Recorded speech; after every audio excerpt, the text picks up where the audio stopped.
Police மெத்தனம் காட்டுகிறதா, விஜயை கைது செய்யணுமா? அதோட தமிழ்நாடு விஜய் கையில் சுற்றுனா நாசமாக போயிடுமா? அங்க கவுண்டனை வெட்டு, கவுண்டன் பொண்ணை கெட்டுன்னு ஒவ்வொரு ஜாதியை போய் ஒவ்வொரு இடமா சொன்னாலும் நீங்கள், ஜாதி வெளியை தூண்டி விட்டது நீங்கள். நல்ல இளைஞர்களை இப்போ எல்லாம் உங்கள் ஆள்லாம் இளைஞர்கள்லாம் போயிட்டான் விஜய் பக்கம், ஒருத்தன் பின்னாடி வரமாட்டான்.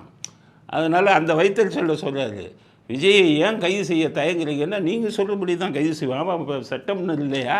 போலீஸ்காரன் நாளைக்கு எஃப்ஐஆர் போட்டால் அவன்ல பதில் சொல்லணும், நீங்களா பதில் சொல்வீங்க? மேலிசியஸ் ப்ராசிக்யூஷன்னா 50 லட்சம் 1 கோடின்னு கேட்பானே எஃப்ஐஆர் போட்டாலே.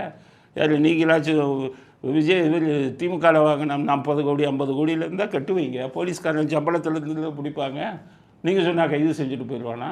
விஜய் வந்தால் நாடு குட்டிச்சோறாகிறீங்களே. ஏன் நீங்கள் இந்த மாதிரி ஜாதி வழியை தூண்டிவிட்ட நீங்களே நாங்கள் முதலமைச்சராக வரக்கூடாதா, நான் துணை முதலமைச்சராக வரக்கூடாதுன்னு கேட்குறீங்களே, அப்போ ஏன் அவர் வரக்கூடாது? அவர் எங்கேயாச்சும் ஜாதி வழியை தூண்டி விட்டுருக்காரா, மத வெளியை தூண்டி விட்டுருக்காரா? அவர் எதுவும் எதிர்ப்பாக பேசலையே எந்த ஜாதிக்கும் மதத்துக்கும்.